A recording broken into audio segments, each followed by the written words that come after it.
भगवान को छोड़ दें, ये विशेष धर्म है। तो भागवत हमें यही तो सिखाती है। बहुत सारी बातें हैं जो भगवान की बातें लक्ष्मण जी ने नहीं मानी। क्यों नहीं मानी?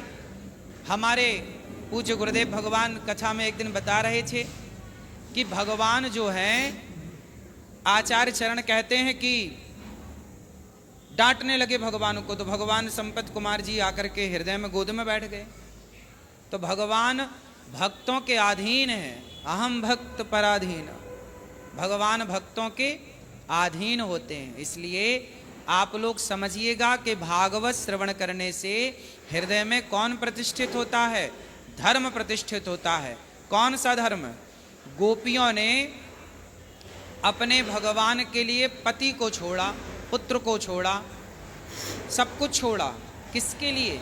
भगवान के लिए।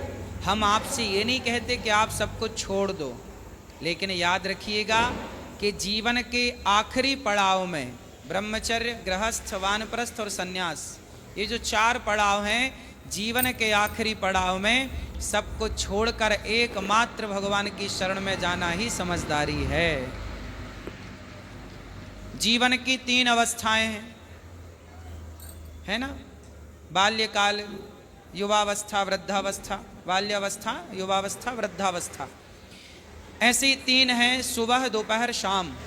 सुबह चली गई मतलब लड़कपन चला गया, दोपहर चली गई मतलब जवानी चली गई, आपकी जवानी चली गई मतलब आपके जीवन का दोपहर, जीवन की दोपहर गई। अब ये जो बुढ़ापा आ गया है ना, बाल पक गए जिसके, समझ लो कि बाल नहीं पके, शाम हो गई जिंदगी की। क्या हो गई है जिंदगी की? शाम।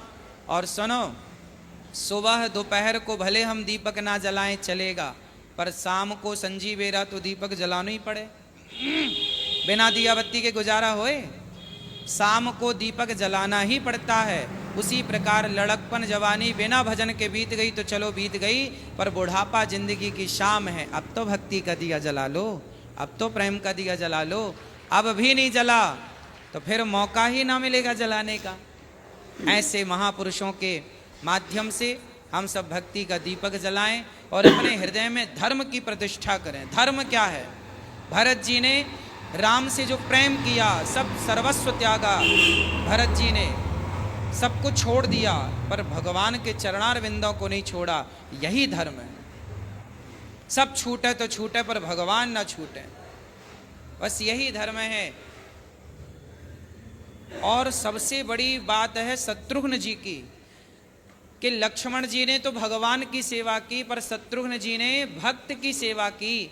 इसलिए हम भगवान को नहीं जानते, हम भगवान को नहीं देखे, पर हम आचार्यों को, गुरु चरणों को जानते हैं। ये दास अनिरुद्ध ने जब पूज्य गुरुदेव भगवान के चरणों में, आज ये दास अनिरुद्ध आपके बीच में खड़ा है, तो किसके बल पर?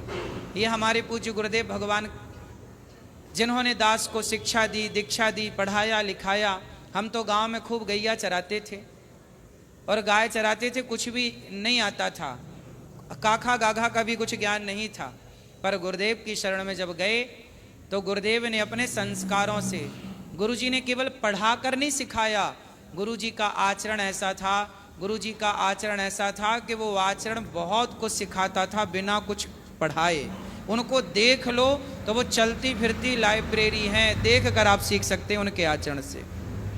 ऐसे हमारे पूज्य गुरुदेव भगवान, जिनकी कृपा दास को मिली और जिनकी कृपा से ही आज यहाँ पर जितनी सेवाएं चलती हैं, चाहे वृद्धमाव की हो, अखंड रसोई की हो, यहाँ जितनी सेवाएं चलती हैं, गुरु जी की आज्ञा से ही सब सेवा चल रही है। तो ये जीवन में गुरु वचनों पर चलना है।